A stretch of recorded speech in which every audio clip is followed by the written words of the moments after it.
அனிதா இருவரையும் காணாமல் மேஜை மேல் எல்லாவற்றையும் அடுக்கி வைத்துவிட்டு வெளியே வந்தாள். இருவரும் பைக் அருகே இருப்பதைக் கண்டு அவர்கள் அருகில் செல்ல படி இறங்கியவள் தங்கள் வீட்டின் முன் ஒரு பெரிய கார் வந்து நிற்கவும் புரியாமல் ரஞ்சித் பக்கம் பார்வையை செலுத்தினாள்.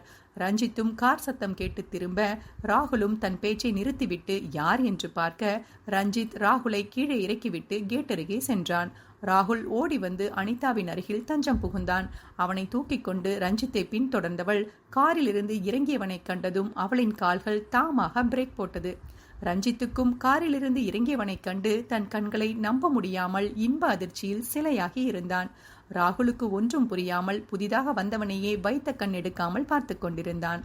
ரஞ்சித் அருகில் புன்னகையுடன் வந்த நரேன், "ஹே ரஞ்சித், என்ன இது, இப்படி அதிர்ச்சியாகி நிற்கிறாய்? வந்தவனை வா என்று வீட்டுக்குள்ளே அழைக்க மாட்டாயா?" என்று செல்லமாக அவன் வயிற்றில் குத்தினான்.